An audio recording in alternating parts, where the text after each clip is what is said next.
வாணிக்கு அதே மாதிரி சுவாதினி அவர்கள் சொன்ன மாதிரி தான் இவர் பொருட்கள் பணத்தை வச்சு பொறுப்புன்னு சொன்னார். அந்த நாள்ல இப்ப 20-25 வருடங்களுக்கு முதல் பல தடவை கேள்விப்பட்டிருக்கு ஆட்களைத்தான் பொறுப்பு வைப்பார்கள். இப்போ பாமத்தில் இருக்கிறேன்னா நான் தமிழரங்கியை பொறுப்பு வைத்து ஒரு வாரத்துக்கு இந்த காற்றலையை நான் தாமரவண்டி கவனம் அதான் ஏன் நெஞ்சதல்ல இல்லையா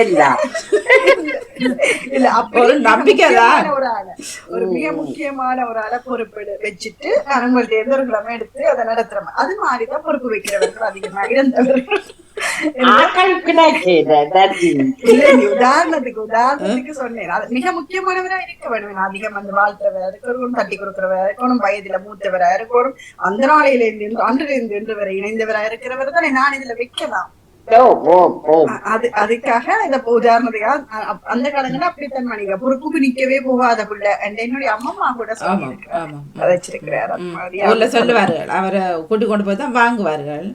அப்ப இவர் தான் பொறுப்புன்னு சொல்லி ஊர்ல சொல்றது கடைசி வரைக்கும் இந்த பொறுப்புக்கு போகாது. எப்படி போகாதீங்க. மற்ற திருமணங்கள் பேசும்போது கூட இந்நேர பொறுப்பு வச்சுதான் பேசினது பிள்ளை இப்படியா போயிட்டு அது மாதிரியும் கதைக்கிறதும் இருக்கிறார். நன்றி. ஆக்களை வச்சுமா அடுத்தது வாணியக்கா திருமணத்துக்கு நான் நினைக்கிறேன் ஏதோ